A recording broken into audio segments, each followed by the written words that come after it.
ಈ ದಿನ ಏನು ನಮ್ಮ ವಿಶ್ವ ಹಿಂದೂ ಪರಿಷತ್ ಬಜರಂಗ ದಳ ವತಿಯಿಂದ ಅಖಂಡ ಭಾರತ ಸಂಕಲ್ಪ ದಿನವನ್ನ ಏನು ಆಚರಿಸ್ತಾ ಇದ್ದೀರಿ, ಇಷ್ಟೊತ್ತು ನಿಮ್ಮನ್ನೆಲ್ಲ ಉದ್ದೇಶಿಸಿ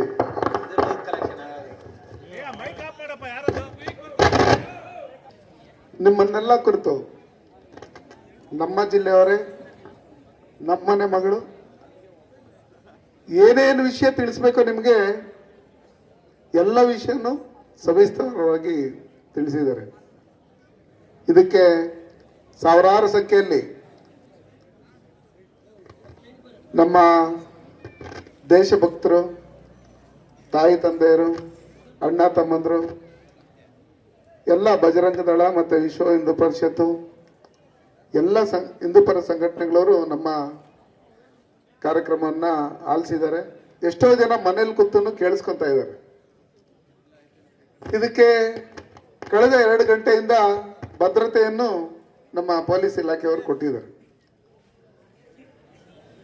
ನಮ್ಮ ಹೆಣ್ಣುಮಗಳು ಇಷ್ಟೊಂದು ಸವಿಸ್ತಾರವಾಗಿ ಅಖಂಡ ಭಾರತದ ಇತಿಹಾಸವನ್ನ ಹೇಳ್ತಾರಂದ್ರೆ ಅದು ಈ ಕೋಲಾರದ ಮಣ್ಣಲ್ಲಿದೆ. ಈ ಮಣ್ಣಲ್ಲಿ ಹುಟ್ಟಿರ್ತಕ್ಕಂಥವ್ರು ಎಷ್ಟೋ ಜನ IAS, IPS, KAS, ಡಾಕ್ಟರ್ಗಳು, ಇಂಜಿನಿಯರ್ಗಳು, ಸೈನ್ಸಿಸ್ಟ್ಗಳು ಎಲ್ಲರೂ ಇದ್ದಾರೆ ನಮ್ಮ ಕೋಲಾರ ಜಿಲ್ಲೆ, ನಮ್ಮ ಭಾರತ ದೇಶದಲ್ಲಿ.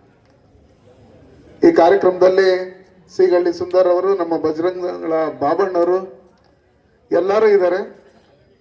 ನಿನ್ನೆ ಯಾರೋ ಮುನ್ಸ್ವಾಮಿ ಅವ್ರು ಬರ್ತಾರೆ, ಏನೇನೋ ಮಾತಾಡ್ತಾರೆ ಅಂತ ಹೇಳಿ ಆ ಪಾಕಿಸ್ತಾನ ಏಜೆಂಟ್ಗಳು SDP ಅವರು ಇಲಾಖೆಗೆ ಅರ್ಜಿಯನ್ನು ಕೊಟ್ರಂತೆ. ನೀವಿತ್ತ 100 ಅಲ್ಲ 1000 ಅರ್ಜಿ ಕೊಟ್ರೇನು ನಿಮ್ ಕೈನಲ್ಲಿ ಏನು ಮಾಡಕ್ಕಾಗಲ್ಲ. ನಾವೆಲ್ಲ ಒಂದು, ನೀವೇನಿದ್ದೀರಿ ಈ ದೇಶದ ಇತಿಹಾಸವನ್ನು ತಿಳ್ಕೊಂಡು ಈ ದೇಶದ ಭಾರತ ಮಾತೆಯ ಮಕ್ಕಳಾಗಿದ್ರೆ ಮಾತ್ರನೇ ನಾವೆಲ್ಲರೂ ಒಟ್ಟಿಗೆ ಅಣ್ಣ ತಮ್ಮಂದ ರೀತಿಯಲ್ಲಿ ಇರ್ಬೋದು. ಅದು ಬಿಟ್ಟು ಈ ದೇಶದಲ್ಲೇ ಇದ್ದು ಪಾಕಿಸ್ತಾನದ ಏಜೆಂಟ್ಗಳಂತೆ ವರ್ತನೆ ಮಾಡ್ತಾ ಇದ್ರೆ, ನಮ್ಮ ಕುಮಾರಿ ಆರಿಕ ಅವರು ಏನ್ ಹೇಳಿದ್ರು, ನಮ್ಮ ಹತ್ರನೂ ಕಲ್ಲಿದೆ, ನಮ್ಮ ಹತ್ರನೂ ತ್ರಿಶೂಲ ಇದೆ, ನಮ್ಮ ಹತ್ರನೂ ಖಡ್ಗ ಇದೆ, ನಮ್ಮ ದೇವರುಗಳದೆಲ್ಲ ಅಸ್ತ್ರಗಳೇನು, ನಮ್ಮ ದೇವರುಗಳ ಹತ್ರ ಏನೇನು ಅಸ್ತ್ರಗಳಿದೆಯೋ ಆ ಅಸ್ತ್ರಗಳನ್ನೆಲ್ಲ ನಾವು ಕಲ್ಕೊಬೇಕಾಗುತ್ತೆ. ನಮ್ಮ ಧರ್ಮ ರಕ್ಷಣೆಗೆ, ನಮ್ಮ ದೇಶದ ರಕ್ಷಣೆಗೆ ನಾವೆಲ್ಲರೂ ಒಗ್ಗಟ್ಟಾಗಿ ನಿಂತ್ಕೊಳ್ಬೇಕಾಗುತ್ತೆ. ನಿಂತ್ಕೊಂತೀರಾ? ಹಂಗಾಗಿ ಇತ್ತೀಚಿನ ದಿನಗಳಲ್ಲಿ ಮೊನ್ನೆ ಬಂಗಾರಪಟ್ಟೆಯಲ್ಲಿ ಕೇಳ್ಪಟ್ಟೆ, ವಾರ್ಡ್ಗೊಂದೇ ಗಣೇಶ ಇಡಬೇಕು ಅಂತ ಯಾರೋ ಹೇಳಿದ್ರಂತೆ. ಗಲ್ಲಿ ಗಲ್ಲಿ ಕಿಡ್ತೀರಿ ನಾವು, ಅದನ್ನ ಕೇಳಕ್ ನೀವ್ಯಾರು? ವಿಧಾನಸೌಧದಲ್ಲಿ ಪಾಕಿಸ್ತಾನಕ್ಕೆ ಜಿಂದಾಬಾದ್ ಅಂತಾರೆ, ಅದನ್ನು ಕೇಳಿಸ್ಕೊಂಡಿರ್ತಾರೆ ಇತ್ತೀಚಿನ ರಾಜಕಾರಣದಲ್ಲಿ, ಇತ್ತೀಚಿನ ದಿನಗಳಲ್ಲಿ. ಧರ್ಮಸ್ಥಳದ ಹೆಸರನ್ನ ಹಾಳು ಮಾಡ್ಬೇಕಂತ ಹೇಳಿ ಆ ಯೂಟ್ಯೂಬರ್ ಸಮೀರ್ ಬಚಾವ್ ಇನ್ನು ಅವನಿಗೆ ಬೇರೆ ಪಾಕಿಸ್ತಾನದಿಂದ ಬೇರೆ ಬೇರೆ ಲೆಫ್ಟಿಸ್ಟ್ಗಳು ಇವರೆಲ್ಲ ಅವರೆಲ್ಲ ಅಕೌಂಟ್ಗೆ ದುಡ್ಡು ಹಾಕಿ, ಆ ತಿಮ್ರೂಡಿಗೆಲ್ಲ ಅಕೌಂಟ್ಗೆ ಹಾಕಿ, ಆ ಗಿರೀಶ್ ಮಟ್ಟಣ್ಣ ಅಕೌಂಟ್ಗೆ ದುಡ್ಡು ಹಾಕಿ, ಅವನ ಯಾರ ಮುಸ್ಕುದಾರಿಯನ್ನ ಅಲ್ಲಿ ಕಳಿಸಿ ಏನೇನೋ ತಪ್ಪು ಭಾವನೆಗಳನ್ನ ಬರೋಂಥ ರೀತಿಯಲ್ಲಿ ಜನರಿಗೆ ತಿಳಿಸ್ತಾ ಇದ್ದಾರೆ. ಆದ್ರೂ ಅದೆಲ್ಲ ಸುಳ್ಳು ಅಂತ ಹೇಳಿ ಒಂದಲ್ಲ ಎರಡಲ್ಲ 10-15 ಜಾಗದಲ್ಲಿ ಅಗದು ಬಗದು ನೋಡಿದ್ರೂ ಒಂದೇ ಒಂದು ಅಲ್ಲಿ ಏನು ಸಿಕ್ಕಿಲ್ಲ. 106 ಹೆಣಗಳಿದೆ ಅಂತ ಹೇಳಿದ್ರು. ಇದನ್ನೆಲ್ಲ ಮಾಡಿಸ್ತಾ ಇರೋರು ಯಾರು? ಇದೇ SDP ಅವರು, ಇದೇ ಪಾಪ್ಯುಲರ್ ಫ್ರಂಟ್ ಆಫ್ ಇಂಡಿಯಾದವರು, ಇದೇ ಪಾಕಿಸ್ತಾನ ಏಜೆಂಟ್ಗಳವರು. ಏನಕ್ಕೆ NIA ನಮ್ಮ ಕೋಲಾರಕ್ಕೆ ಬಂದು ಕೆಲವ್ರನ್ನ ಅರೆಸ್ಟ್ ಮಾಡ್ಕೊಂಡು ಹೋಗುತ್ತೆ, ಹುಬ್ಳಿಗೆ ಬಂದು ಕೆಲವ್ರನ್ನ ಅರೆಸ್ಟ್ ಮಾಡ್ಕೊಂಡು ಹೋಗುತ್ತೆ, ಮಂಗಳೂರಿಗೆ ಬಂದು ಒಂದಷ್ಟು ಜನನ ಅರೆಸ್ಟ್ ಮಾಡ್ಕೊಂಡು ಹೋಗುತ್ತೆ, ಮೈಸೂರಿಗೆ ಬಂದಷ್ಟು ಜನನ ಅರೆಸ್ಟ್ ಮಾಡ್ಕೊಂಡು ಹೋಗ್ತಾರೆ ಅಂದ್ರೆ, ಈ ದೇಶದಲ್ಲಿದ್ದು ಈ ದೇಶದ ನೆಲ ಜಲ ಪ್ರತಿಯೊಂದು ಸವಲತ್ತನ್ನು ಅನುಭವಿಸಿ ನಾನು ಪಾಕಿಸ್ತಾನ ಅಂತ ತಿಳ್ಕೊಂಡಿರ್ತಕ್ಕಂಥವ್ರು ಈ ದೇಶದಲ್ಲಿ ಇದ್ದಾರೆ. ಅದಕ್ಕೋಸ್ಕರನೇ ಅವರೆಲ್ಲರೂ ಬರ್ತಾ ಇರ್ತಕ್ಕಂಥದ್ದು. ಲಷ್ಕರ್ ಇ ತೊಯ್ಬಾ ಅವರು, ಬೇರೆ ಬೇರೆ ಸಂಘಟನೆಗಳಿಗೆ ಸೇರಿರ್ತಕ್ಕಂಥವ್ರು ಇಲ್ಲೂ ಇದ್ದಾರೆ ಅಂತ. ಅದಕ್ಕೆ ರಾಮ ಮಂದಿರ ಕಟ್ಟೋದಕ್ಕೆ 500 ವರ್ಷಗಳ ಹೋರಾಟ, ಈ ದೇಶಕ್ಕೆ ಸ್ವತಂತ್ರ ಬರೋದಕ್ಕೆ 100 ವರ್ಷಗಳು ಹೋರಾಟ, ಸುಮಾರು ಒಂದು 6 ಲಕ್ಷಕ್ಕೂ ಜನ ಸ್ವತಂತ್ರ ಹೋರಾಟಗಾರರು ನಮ್ಮ ತಾಯಿ ಅವರ ಮಕ್ಕಳನ್ನ ಕಳ್ಕೊಂಡು ಇವತ್ತು ನಮ್ಗೆ ಸ್ವತಂತ್ರನ ಕೊಟ್ಟಿರ್ತಕ್ಕಂಥದ್ದು. ನಾವು ಇಲ್ಲಿ ಜಗಳ ಆಡ್ಬೇಕು ಅಂತಲ್ಲ. ಅವ್ರೇನೋ ಹೋರಾಟ ಮಾಡ್ತಾರೆ, ಅವ್ರೇನೋ ಮಾತಾಡ್ತಾರೆ, ಅದಕ್ಕೆ ಅಡ್ಡ ಬಡಿಸೋದಲ್ದ. ನಾವು ಈ ದೇಶದಲ್ಲಿ ಇದ್ದೀರಿ, ಈ ದೇಶದಲ್ಲಿ ಇದ್ದು ನಾವು ಯಾವ ರೀತಿ ದೇಶದ ಪರವಾಗಿರ್ಬೇಕು, ದೇಶದ ಮಕ್ಕಳಾಗಿರ್ಬೇಕು ಅನ್ನೋದನ್ನ ಅವ್ರು ತಿಳ್ಕೊಂಡಿಲ್ಲ, ಅವ್ರಿಗೆ ಅರ್ಥ ಆಗಿಲ್ಲ. ಇವತ್ತು ಒಂದು ರಾಮನ ಭಜನೆ ಮಾಡ್ಬೇಕಂದ್ರೂ ಪರ್ಮಿಷನ್ಗೆ ಹೋಗ್ಬೇಕು, ಒಂದು ಗಣೇಶ ಇಟ್ಬೇಕಂದ್ರೂ ಪರ್ಮಿಷನ್ಗೆ ಹೋಗ್ಬೇಕು. ಅವ್ರು ಏನೇ ಮಾಡಿದ್ರು ಅವ್ರಿಗೇನು ಪರ್ಮಿಷನ್ ಏನು ಬಾಕಿಲ್ಲ, ಎಲ್ಲ ಫ್ರೀ. ಪೊಲೀಸವ್ರು ನೋಡಿದ್ರೂ ಫ್ರೀನೇ, ಪೊಲೀಸ್ ಸ್ಟೇಷನ್ಗೆ ಬೆಂಕಿ ಇಕ್ಕಿರೇನು ಫ್ರೀನೇ, ಪೊಲೀಸವ್ರ ಕಾರ್ಗಳು ಹೊಡೆದಾಕಿರೇನು ಫ್ರೀನೇ, ಏನ್ ಮಾಡಿದ್ರೂ ಫ್ರೀನೇ. ಅವ್ರು ನಮ್ಮ ಬ್ರದರ್ಸ್ ಅಂತಾರೆ. ನಾವ್ ಯಾರು ಹಂಗಾದ್ರೆ? ರಾತ್ರಿ 1 ಗಂಟೆಗೆ ಕೊಸ್ಮೀರಿ ತೊಪ್ಪು ತಗೊಂಬರಕ್ ಹೋಗ್ತಾ ಇದೀರಿ ಅನ್ನೋ ಲೆಕ್ಕಾಚಾರದಲ್ಲಿ ಹೇಳ್ತಾರೆ. ಯಾರಾದ್ರೂ ತೆಗ್ದಿರ್ತಾರ ಅಂಗಡಿ? ಅವ್ರು ಏನೇ ಹೋರಾಟಗಳು ಮಾಡಿದ್ರೇನು, ಏನೇ ದೇಶ ವಿರೋಧಿ ಚಟುವಟಿಕೆಗಳು ಮಾಡಿದ್ರೇನು, ವಿಧಾನಸೌಧದಲ್ಲಿ ಪಾಕಿಸ್ತಾನ ಜಿಂದಾಬಾದ್ ಅಂತ ಕೂಗಿದ್ರೇನು ಅವ್ರ ಮೇಲೆ ಕೇಸ್ ಹಾಕಲ್ಲ. ಅವ್ರ ಕೇಸ್ಗಳನ್ನೆಲ್ಲ ಖುಲಾಸೆ ಮಾಡ್ತಾರೆ. ಆದ್ರೆ ನಮ್ಮ ಹಿಂದೂ ಪರ ಸಂಘಟನೆಗಳು ಏನಾರು ಹೋರಾಟ ಮಾಡಿದ್ರೆ ಅವ್ರನ್ನ ರೌಡಿಗಳು ಅಂತ ಹೇಳಿ ಬಿಂಬಿಸ್ತಾರೆ. ಯಾರು ರಾಮ ಮಂದಿರಕ್ಕೋಸ್ಕರ ಹೋರಾಟ ಮಾಡಿದ್ರು ಅವ್ರು 75-80 ವರ್ಷ ವಯಸ್ಸಾಗಿದ್ರೇನು ಅಂತವ್ರನ್ನ ಇವತ್ತು ಕರ್ಕೊಂಡೋಗಿ ಸ್ಟೇಷನ್ ಅಲ್ಲಿ ಕೂರಿಸ್ತಾರೆ. ನಾವ್ ಹಿಂದೂಗಳೇನು ಉಗ್ರಗಾಮಿಗಳ? ನಮ್ದಲ್ವಾ ಈ ದೇಶ? ಈ ದೇಶದಲ್ಲಿದ್ದು ನಾವೆಲ್ಲ ಒಗ್ಗಟ್ಟಾಗಿದ್ರೆ ಯಾವ ರೀತಿ ನಾವು ಸಂತೋಷವಾಗಿ ಬಾಳ್ಬೋದು, ಯಾವ ರೀತಿ ಅವ್ರಿಗೂ ಭಯ ಇರುತ್ತೆ ಅನ್ನೋದು ಚರದಲ್ಲಿ ನಾವು ಅರ್ಥ ಮಾಡ್ಕೊಬೇಕು. ಚುನಾವಣೆ ಬಂದಾಗ ನಾವು ನೋಡ್ತೀರಿ, ಯಾವುದೋ ಗ್ಯಾರಂಟಿಗಳನ್ನ ಲೆಕ್ಕಾಚಾರದಲ್ಲಿ ಹೇಳ್ತಾರೆ, ಬೇರೆ ಇನ್ನೇನೇನೋ ಹೇಳ್ತಾರೆ. ಅದನ್ನೇನೇನೋ ಕೇಳ್ಕೊಂಡು ನಾವು ಓಟ್ ಹಾಕಿ ನಾವೇ ಗೆಲ್ಸಿ ಕಳ್ಸಿರ್ತಕ್ಕಂಥವ್ರು ನಮ್ಮ ವಿರುದ್ಧವಾಗಿ, ನಮ್ಮ ಧರ್ಮದ ವಿರುದ್ಧವಾಗಿ ದಿನಾ ಮಾತಾಡ್ತಾ ಇದ್ರು ಅದನ್ನ ಕೇಳಿಸ್ಕೊಂಡು ಸೈಲೆಂಟ್ ಆಗಿರ್ತಾರೆ. ಧರ್ಮಸ್ಥಳದ ವಿಷಯದಲ್ಲಿ ಯಾವ ರೀತಿ ಆರೋಪಗಳನ್ನ ಮಾಡಿದ್ರು ಅದೇ ರೀತಿಯಲ್ಲಿ ಬೇರೆ ಬೇರೆ ಇತಿಹಾಸ ಇರ್ತಕ್ಕಂಥ ದೇವಸ್ಥಾನಗಳು ಯಾರ್ಯಾರು ಸ್ವಾಮೀಜಿಗಳಿದ್ದಾರೆ ಅವ್ರ ಮೇಲೆಲ್ಲ ಆರೋಪ ಮಾಡೋದಕ್ಕೆ 10-15 ವರ್ಷದಿಂದಾನೇ ಪಿತೂರಿಗಳು ಹಾಕಿರ್ತಾರೆ ಇವರು. ಅದಕ್ಕೋಸ್ಕರ ನಾವೆಲ್ಲ ಎಚ್ಚೆತ್ಕೊಬೇಕು. ಹೆಚ್ಚಿಗೆ ಏನೋ ನಾನು ಮಾತಾಡಲ್ಲ, ಕುಮಾರಿ ಅವರು ಮಾತಾಡಿರೋದ್ರಿಂದ ಅದನ್ನ ಅರ್ಥ ಮಾಡ್ಕೊಂಡ್ರೆ ಸಾಕು. ನಮ್ಮ ಜನ್ಮ ಪಾವನ ಏನ್ ಹೇಳಿ, ಅದನ್ನ ನಾವು ಮೈಗೂಡಿಸ್ಕೊಂಡ್ರೆ ಸಾಕು. ನಮ್ಮ ಮನೆಯಲ್ಲಿರ್ತಕ್ಕಂಥ ಮಕ್ಕಳಿಗೆಲ್ಲ ಹೇಳಿ ನಮ್ಮ ಧರ್ಮದ ಬಗ್ಗೆ, ನಮ್ಮ ಸ್ವತಂತ್ರ ಯಾವ ರೀತಿ ಬಂದ್ರು, ನಾವು ಯಾವ ರೀತಿ ಇರಬೇಕು, ಮುಂದಿನ ಪೀಳಿಗೆ ನಾವು ಧೈರ್ಯವಾಗಿರ್ಬೇಕಂದ್ರೆ ನಮ್ಮ ಮಕ್ಕಳು ಮೊಮ್ಮಕ್ಕಳು ಎಲ್ಲ ಸಂತೋಷವಾಗಿರ್ಬೇಕಂದ್ರೆ ಈ ದೇಶದಲ್ಲಿ ನಾವು ಯಾವ ರೀತಿ ಇರಬೇಕು ಅಂತೇಳಿ ಇತಿಹಾಸ ತಿಳಿಸ್ಕೊಡ್ಬೇಕು ಅಂತ ಹೇಳಿ ಕುಮಾರ್ ಅವರು ಯಾವ ರೀತಿ ಹೇಳಿದಾರೋ ಅದೇ ರೀತಿಯಲ್ಲಿ ನಮ್ಮ ಮಕ್ಕಳಿಗೆ ಸಂಸ್ಕೃತಿ ಬಗ್ಗೆ, ನಮ್ಮ ಧರ್ಮದ ಬಗ್ಗೆ ತಿಳಿಸ್ಬೇಕು. ನಾವು ಇಲ್ಲಿ ಏನು ಸ್ವತಂತ್ರ ಬಂದು 79 ವರ್ಷ ಆದ್ರೂ ಸ್ವತಂತ್ರ ಯಾವ ರೀತಿ ಬಂತು ಅಂತೇಳಿ ಇತಿಹಾಸ ನಿಮ್ಗೆ ತಿಳಿಸಿಲ್ಲ ಅಂದ್ರೆ ಬಿಡು, ಹೆಂಗ ಸ್ವತಂತ್ರ ಬಂತು ಅನ್ನೋ ಲೆಕ್ಕಾಚಾರದಲ್ಲಿ ತಿಳ್ಕೊಂಡಿರ್ತಾರೆ. ಇತಿಹಾಸ ತಿಳ್ಕೊಂಡಾಗ ಮಾತ್ರನೇ ಆ ಸ್ವತಂತ್ರಕ್ಕೋಸ್ಕರ ಇಷ್ಟು ಲಕ್ಷಾಂತರ ಜನ ಕಷ್ಟ ಬಿದ್ದು ಹೋರಾಟ ಮಾಡಿ ಅವ್ರ ಪ್ರಾಣವನ್ನೇ ಕೊಟ್ಟು ನಮ್ಗೆ ದೇಶಕ್ಕೆ ಸ್ವತಂತ್ರ ಕೊಟ್ಟಿದ್ದಾರೆ. ಯಾವ ರೀತಿ ದೇಶ ವಿಭಜನೆ ಆದಂತ ಸಂದರ್ಭದಲ್ಲಿ ಇಲ್ಲಿ ನಾವು ಸ್ವತಂತ್ರ ದಿನೋತ್ಸವನ್ನ ಆಚರಿಸ್ತಾ ಇದ್ರೆ ಅಲ್ಲಿಂದ ನಮ್ಮ ಹಿಂದೂಗಳೇನು ಪಾಕಿಸ್ತಾನದಲ್ಲಿದ್ರು ಅವ್ರನ್ನ ಕೊಲೆ ಮಾಡಿ ಅದೇ ಟ್ರೈನಲ್ಲಿ ದೇಶಕ್ಕೆ ಕಳಿಸಿರ್ತಕ್ಕಂಥದ್ದು. ಇದನ್ನೆಲ್ಲ ನಾವು ಹೇಳ್ತಾ ಇದ್ರೆ ನಮ್ಮಲ್ಲಿ ಇರ್ತಕ್ಕಂಥ ಯುವಕರು ಏನಿದ್ದಾರೆ ಆ ಯುವಕರೆಲ್ಲ ಒಗ್ಗಟ್ಟಾಗ್ತಾರೆ, ಯಾವುದೇ ದುಶ್ಚಟಗಳಿಗೆ ಬಲಿಯಾಗದೆ ನಾವೆಲ್ಲ ಒಂದಾಗ್ಬೇಕು ಅನ್ನೋ ಒಂದು ಭಾವನೆ ಅವ್ರಿಗೆ ಬರುತ್ತೆ. ಅದಕ್ಕೋಸ್ಕರನೇ ನಾನು ಹೇಳೋದು, ಈ ಭಾರತದಲ್ಲಿ ಡಾಕ್ಟರ್ ಬಾಬಾ ಸಾಹೇಬ್ ಅಂಬೇಡ್ಕರ್ ಕೊಟ್ಟಿರ್ತಕ್ಕಂಥ ಸಂವಿಧಾನದಲ್ಲಿ ಮಾತ್ರ ನಡೀತಾ ಇರ್ತಕ್ಕಂಥದ್ದು. ಆದ್ರೆ ಇತ್ತೀಚಿನ ದಿನಗಳಲ್ಲಿ ಬೇರೆ ಬೇರೆ ಯಾರ್ಯಾರೋ ಕೊಟ್ಟಿರ್ತಕ್ಕಂಥ ಇದ್ರಲ್ಲಿ ನಡೀತಾ ಇರ್ತೈತೆ. ಪಾರ್ಲಿಮೆಂಟ್ ಅಲ್ಲಿ ನೋಡ್ತಾ ಇದ್ದೀರಿ ಒಂಥರ ಸಂವಿಧಾನ ಇಟ್ಕೊಂಡು ದಿನ ಇದನ್ನ ಉಳಿಸಿ ಅಂತ ಹೇಳಿ ಇಲ್ಲಿ ಹಾಳು ಮಾಡುವಂತ ಕೆಲಸಗಳನ್ನ ಮಾಡ್ತಾ ಇದ್ದಾರೆ. ನಾವು ಡಿಪಾರ್ಟ್ಮೆಂಟ್ ಅವ್ರಿಗೆ ಹೇಳೋದು ಇಷ್ಟೇ, ನೀವೆಲ್ಲ ನಮ್ಮ ಜೊತೆಲಿ ಇರ್ತೀರಿ, ಈ ದೇಶಕ್ಕೆ ಸ್ವತಂತ್ರ ಬಂದು 79 ವರ್ಷ ಆದ್ರೂ ನಾವು ಕೋಲಾರಲ್ಲಿ ಕ್ಲಾಕ್ ಟವರ್ ಅಲ್ಲಿ ಇಂಡಿಯಾ ಫ್ಲಾಗ್ ಹಾಕ್ಬೇಕಂದ್ರೆ ಕುಮಾರಿ ಹಾರಿಕಾ ಅವರು ನನಗೆ ಮುಳುಬಾಗ್ಲಲ್ಲಿ ಹಿಂಗಿದೆ ಅಣ್ಣ ನೋಡ್ರೋಣ ಅಂತ ಹೇಳ್ಬಿಟ್ಟು ಹೇಳಿದಾಗ ನಾನು ಹೇಳಿದೆ, ನೋಡಮ್ಮ ಕೆಲವೇ ತಿಂಗಳುಗಳಲ್ಲಿ ಅತಿ ಶೀಘ್ರದಲ್ಲಿ ಅದನ್ನ ಬದಲಾವಣೆ ಮಾಡ್ತೀರಿ ಅಂತ ಹೇಳಿದ್ರಿ. ಅದನ್ನ ನಿಮ್ಮೆಲ್ಲರ ಸಹಕಾರದಿಂದ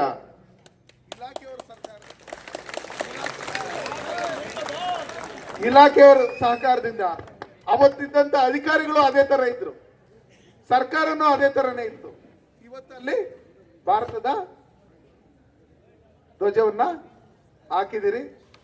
ಸ್ವತಂತ್ರ ದಿನಾಚರಣೆ, ಗಣರಾಜ್ಯೋತ್ಸವ ಏನೇ ಬಂದ್ರೇನು ಬೆಳಗ್ಗೆ 6:00 ಅಲ್ಲಿ DCSPನೇ ಹೋಗಿ ಅಲ್ಲಿ ಧ್ವಜಾರೋಹಣ ಮಾಡಬೇಕು. ಅದಾದ್ಮೇಲೆನೆ ಯಾವ ರಾಜಕಾರಣಿನೂ ಹೋಗಿ ಅಲ್ಲಿ ಧ್ವಜಾರೋಹಣ ಮಾಡ್ಕೊಡುದು ಅಂತ ಹೇಳಿ ರೆಸಲ್ಯೂಷನ್ ಮಾಡಿಸಿದ್ದೀರಿ ನಾವು.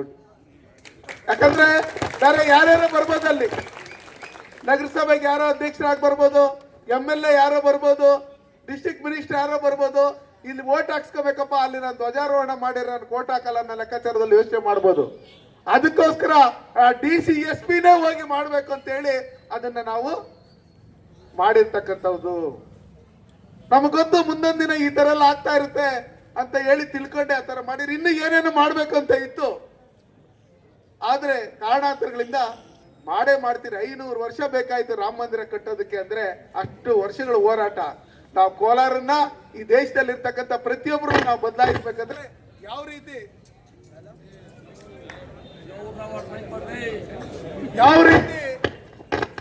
ಸನ್ಮಾನ್ಯ ನರೇಂದ್ರ ಮೋದಿ ಅವರು ಈ ದೇಶಕ್ಕೆ ಪ್ರಧಾನಮಂತ್ರಿ ಆದ್ಮೇಲೆ ಆರ್ಟಿಕಲ್ 370 ತೆಗೆಯೋದಕ್ಕೆ ಎಷ್ಟು ವರ್ಷ ಬೇಕಾಗಿತ್ತು, ಅವ್ರು ಬಂದ್ಮೇಲೆ ಎಷ್ಟು ಬೇಗ ತೆಗೆದ್ರು. ಯಾವ ರೀತಿ ಅಖಂಡ ಭಾರತ ಆಗ್ಬೇಕು ಅಂತ ಹೇಳಿ ಇವತ್ತು ಕನಸು ಕಾಣ್ತಾ ಇರೋದು ಇವತ್ತಿಂದಲ್ಲ, ಅವತ್ತಿಂದ ಕುಮಾರಿ ಹಾರಿಕಾ ಅವರು ಹೇಳಿದ್ರೆ ನಾವು ಮಾಡ್ಬೇಕಂದ್ರೇನು ಪರ್ಮಿಷನ್ ಬೇಕು ಅಂತ ಹೇಳ್ತಾ ಇದ್ರು. ಆ ಪರ್ಮಿಷನ್ ಬೇಕು ಅಂತ ಕೇಳ್ತಾ ಇದ್ದ ಸಂದರ್ಭದಲ್ಲಿ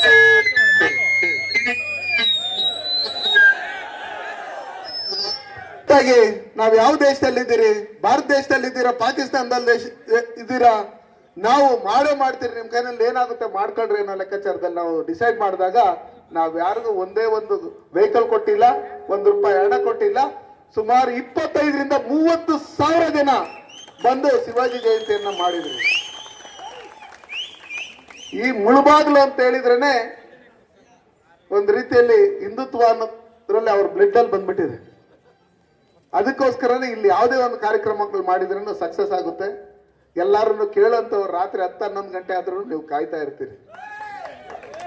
ನಾವ್ ಹೇಳೋದಿಷ್ಟೇ, ಕುಮಾರಿ ಅವರು ಎಲ್ಲ ವಿಷಯಗಳನ್ನು ತಿಳಿಸಿದ್ದಾರೆ. ನಾವೆಲ್ಲ ಒಗ್ಗಟ್ಟಾಗಿರ್ಬೇಕು. ಈ ದೇಶದಲ್ಲಿ, ಈ ರಾಜ್ಯದಲ್ಲಿ ಏನೇನ್ ನಡೀತಾ ಇದೆ, ನಮ್ಮ ಧರ್ಮಸ್ಥಳದ ವಿಷಯದಲ್ಲಿ ಏನೇನ್ ಪಿತೂರಿ ನಡೀತಾ ಇದೆ, ಅಲ್ಲಿ ಧರ್ಮಾಧಿಕಾರಿಗಳ ಮೇಲೆ ಏನೇನ್ ಪಿತೂರಿ ನಡೀತಾ ಇದೆ, ಇದಕ್ಕೆಲ್ಲ ಅವ್ರಿಗೂ ನಾವು ಧೈರ್ಯ ತುಂಬಂತ ಕೆಲಸಗಳನ್ನು ಮಾಡ್ಬೇಕು. ನಾವು ಮುಂದೊಂದು ದಿನ ನಾವು ಬರ್ತೀರಿ, ನಿಮ್ ಪರವಾಗಿರ್ತೀರಿ. ನಾವು ಇಲ್ಲಿ ಹೋರಾಟಗಳನ್ನ ನಿಮ್ ಪರವಾಗಿ ಮಾಡಿದಿರಿ. ಇವತ್ತು ಸಮೀರ್ ಅರೆಸ್ಟ್ ಆಗಿದ್ದಾರೆ, ನಿನ್ನೆ ತಿಮ್ರೂಡಿ ಅರೆಸ್ಟ್ ಆಗಿದ್ದಾರೆ.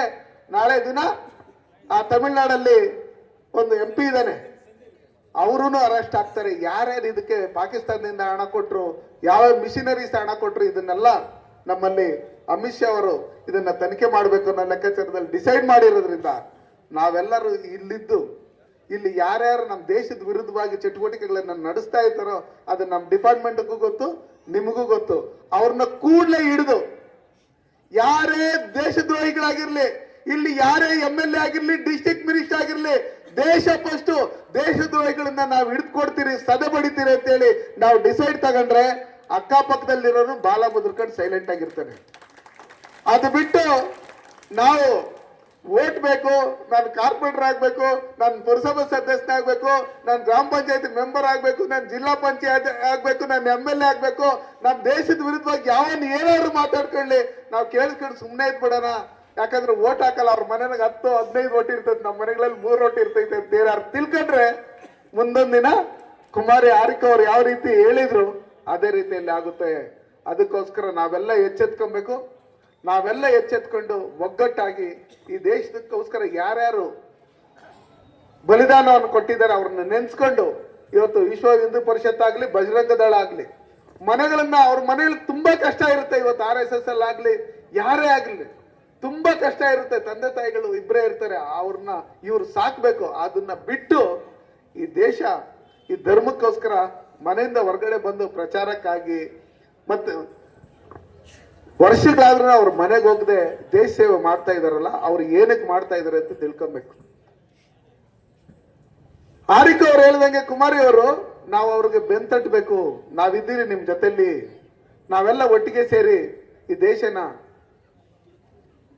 ಒಂದು ಉತ್ತಮ ಮಟ್ಟಕ್ಕೆ ಬರುವಂತ ರೀತಿಯಲ್ಲಿ ಇಲ್ಲಿರ್ತಕ್ಕಂಥ ದೇಶದ್ರೋಹಿಗಳನ್ನ ಹೊರಗಡೆ ಕಳ್ಸೋಂತ ನಿಟ್ಟಿನಲ್ಲಿ ನಾವೆಲ್ಲರೂ ಕೆಲಸ ಮಾಡೋಣ ಅನ್ನೋ ವಿಚಾರದ ನಾವು ತೀರ್ಮಾನ ಮಾಡಿದಾಗ ಮಾತ್ರ ನಾವು ಈ ದೇಶ ಸುಭಿಕ್ಷೆ ಆಗಿರುತ್ತೆ. ದೇಶದ್ರೋಹಿಗಳು ದೇಶ ಬಿಟ್ಟು ಹೊರಗಡೆ ಹೋಗ್ತಾರೆ. ಇವ್ರಿಗೆ ಹೇಳೋದಷ್ಟೇ, ನಾನು SDP ಅವರು ಪಾಪ್ಯುಲರ್ ಆಫ್ ಇಂಡಿಯಾದವರು ಇನ್ನೊಬ್ರು ಮತ್ತೊಬ್ರು ಯಾರ್ಯಾರು ಇದಾರಲ್ಲ ಅವ್ರಿಗೆ ಹೇಳೋದಷ್ಟೇ, ಇಲ್ಲಿದ್ರೇನೆ ನಿಮಗೆ ಮರ್ಯಾದೆ.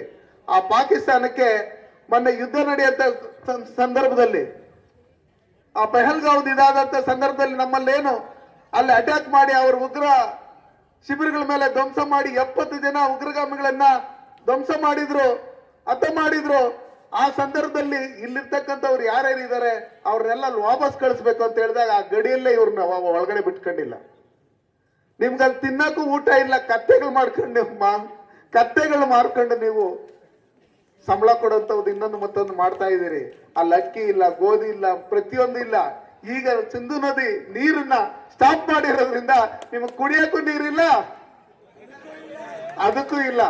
ಹಂಗಿರೋದ್ರಿಂದ ನೀವು ಅರ್ಥ ಮಾಡ್ಕೊಳ್ಳಿ, ಇಲ್ಲಿದ್ರೆ ಮಾತ್ರನೇ ನಿಮಗೆ ಸೇಫ್. ದೇಶದ ಪರವಾಗಿದ್ರೇನೆ ಸೇಫ್, ಇಲ್ಲಾಂದ್ರೆ ಅದಕ್ಕೋಸ್ಕರ ಇವತ್ತೇನು ಈ ಕಾರ್ಯಕ್ರಮ ಆಯೋಜನೆ ಮಾಡಿರ್ತಕ್ಕಂಥವ್ರಿಗೆಲ್ಲ ಆ ಭಗವಂತ ಒಳ್ಳೆ ಆಯುಷ ಆರೋಗ್ಯ ಐಶ್ವರ್ಯನ ಕೊಡ್ಲಿ. ನಮ್ಮ ಬಂದಿರ್ತಕ್ಕಂಥ ಇದನ್ನ ಕೇಳಿರ್ತಕ್ಕಂಥವರೆಲ್ಲ ನಮ್ಮ ಕುಮಾರಿ ಹಾರಿಕ ಅವ್ರ ಭಾಷಣ ಯಾರ್ಯಾರು ಕೇಳಿದಿರಿ, ಇದನ್ನೆಲ್ಲ ನಮ್ಮಲ್ಲಿ ಏನು ಯೂಟ್ಯೂಬರ್ಸ್ ಮತ್ತೆ ನಮ್ಮ ಚಾನೆಲ್ ಅವರು ಪತ್ರಿಕಾ ಮಿತ್ರರು ಬಂದು ಇದನ್ನ ವಿತರಿಸಿದ್ದಾರೆ. ಇದನ್ನೆಲ್ಲ ನಮ್ಮ ಮಕ್ಕಳಿಗೆ ವಿಷಯ ತಿಳಿಸಿದ್ರೆ ಅವರು ಒಳ್ಳೆ ಮಕ್ಕಳಾಗ್ತಾರೆ. ಇಲ್ಲ ಅಂದ್ರೆ ಬೇರೆ ಬೇರೆ ದಾರಿಗಳಿಟ್ಕೊಂಡು ಬೇರೆ ಬೇರೆ ರೀತಿಯಲ್ಲಿ ಬೆಳಿತಾರೆ. 15 ವರ್ಷ 20 ವರ್ಷ ಆಗಕ್ಕಿಲ್ಲ, ಲೈಟ್ ಕಂಬದಲ್ಲಿ ಅವ್ರದ್ದು ಫೋಟೋ ಇರುತ್ತೆ. ಅದಕ್ಕೋಸ್ಕರ ಆ ರೀತಿ ಆಗೋದು ಬೇಡ. ನಾವು ಒಳ್ಳೆ ಭಾರತಮಯ ಮಕ್ಕಳಾಗಬೇಕು, ದೇಶ ಪ್ರೇಮಿಗಳಾಗಬೇಕು, ದೇಶದಲ್ಲಿ ಸತ್ಪ್ರಜೆಗಳಾಗಿ ಬದುಕಬೇಕು. ಆ ನಿಟ್ಟಿನಲ್ಲಿ ನಾವೆಲ್ಲರೂ ಕೆಲಸ ಮಾಡೋಣ ಅಂತ ಹೇಳಿ ಕುಮಾರಿ ಅವರು ಹೆಚ್ಚಿಗೆ ಮಾತಾಡಿರೋದ್ರಿಂದ, ನಿಮ್ಗೆಲ್ಲ ವಿಷಯ ಹೇಳಿರೋದ್ರಿಂದ ನನಗೆ ಇಷ್ಟೊತ್ತು ಮಾತಾಡೋದಕ್ಕೆ ಅವಕಾಶ ಮಾಡಿಕೊಟ್ಟು ಅಂತ ತಮ್ಮೆಲ್ಲರಿಗೂ ಅನ್ಸಿ ನಾನು ಮಾತನ್ನು ಮುಗಿಸ್ತೀನಿ. ಜೈ ಹಿಂದ್, ಜೈ ಭಾರತ್.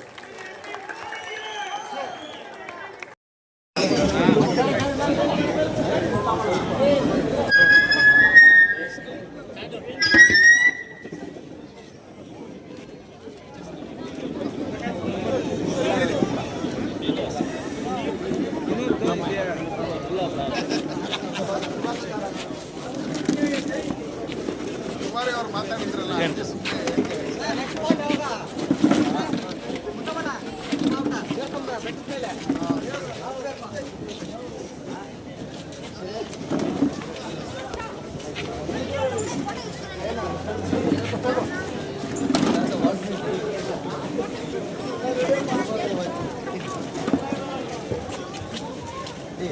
ಸರ್ ಬರುತ್ತಾ ಸಮಯ ಸರ್ ಬರುತ್ತಾ?